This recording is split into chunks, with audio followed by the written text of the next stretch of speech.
کہاوتیں تو آپ نے بہت سی سنی ہوں گی، لیکن یہ کہاوت یقیناً آپ کے دل کو چھو جائے گی۔ ایک بہت ہی پیاری تحریر۔ ایک دیہاتی نوجوان نے اپنی برادری کی ایک شریف پردہ دار با اخلاق اور دین دار لڑکی سے شادی کی۔ شادی کو 1 سال ہی گزرا تھا کہ اس کا اپنے قریبی رشتہ دار سے سخت جھگڑا ہو گیا۔ بات اتنی بڑھی کہ اس نے غصے میں آ کر اسے قتل ہی کر دیا، اور برادری کے رواج کے مطابق وہ اپنی بیوی کو لے کر علاقے سے دور کسی اور ضلع کی طرف نکل گیا، جہاں وہ ایک دوسری برادری کے گاؤں میں جا کر بس گیا۔ اس نے وہاں اپنی نئی دنیا بسا لی۔ وہ اکثر گاؤں کے چودھری کے ڈیرے پر بھی بیٹھ جایا کرتا تھا، اور وہاں کے لوگوں سے اس کی جان پہچان ہو گئی۔ جیسے دوسرے مرد بیٹھتے ہیں، بات چیت، مشورے، گپ شپ سب چلتا ہے۔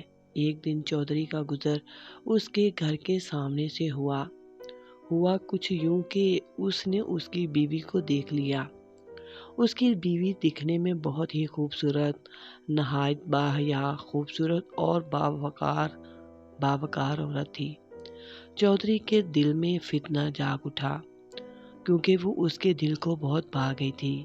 دل و دماغ پر ایسا چھا گئی کہ ایک شیطانی خیال اس کے ذہن میں آ گیا کہ کسی طرح خاوند کو گھر سے دور بھجوا کر میں اپنی ذات کو اس کے ساتھ خوش کر سکوں، اور تنہائی کی کچھ پل اس کے ساتھ گزار سکوں، اور موقع پا کر عورت کو تنہا کر کے اپنا مطلب نکال سکوں۔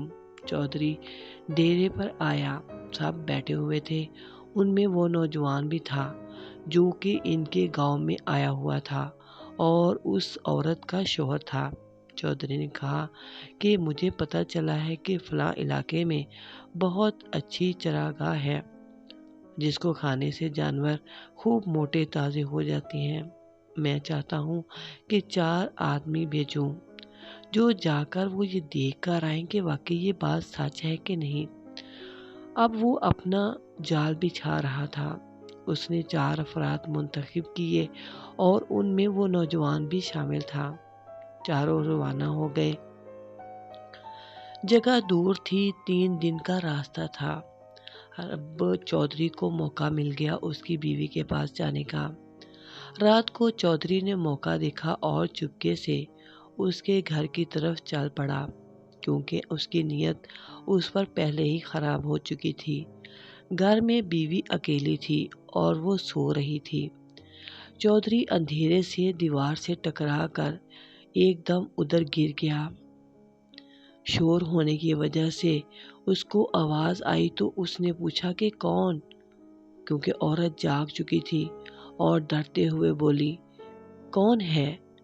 وہ کوئی نہ بولا اس کی آواز پر۔ پھر ڈرتے ڈرتے چودھری بولا کہ میں ہوں، وہی چودھری جس کے گاؤں میں تم لوگ آ کر آباد ہوئے ہو۔ عورت بولی، خیریت ہے چودھری صاحب، آپ اس وقت یہاں، کیا کام پڑ گیا ہے آپ کو؟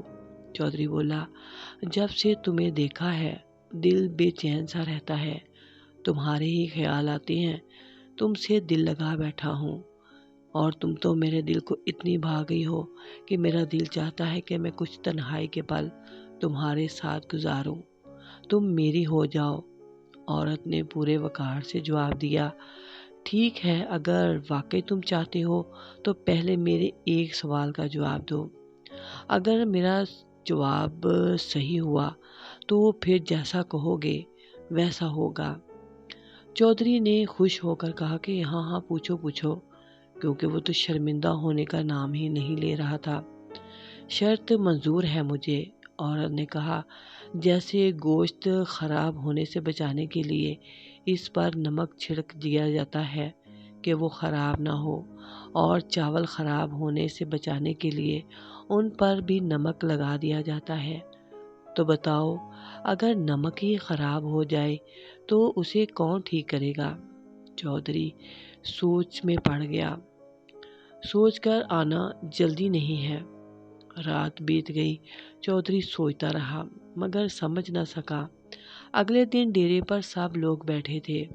اب چودھری نے اپنا سوال ان سے پوچھا،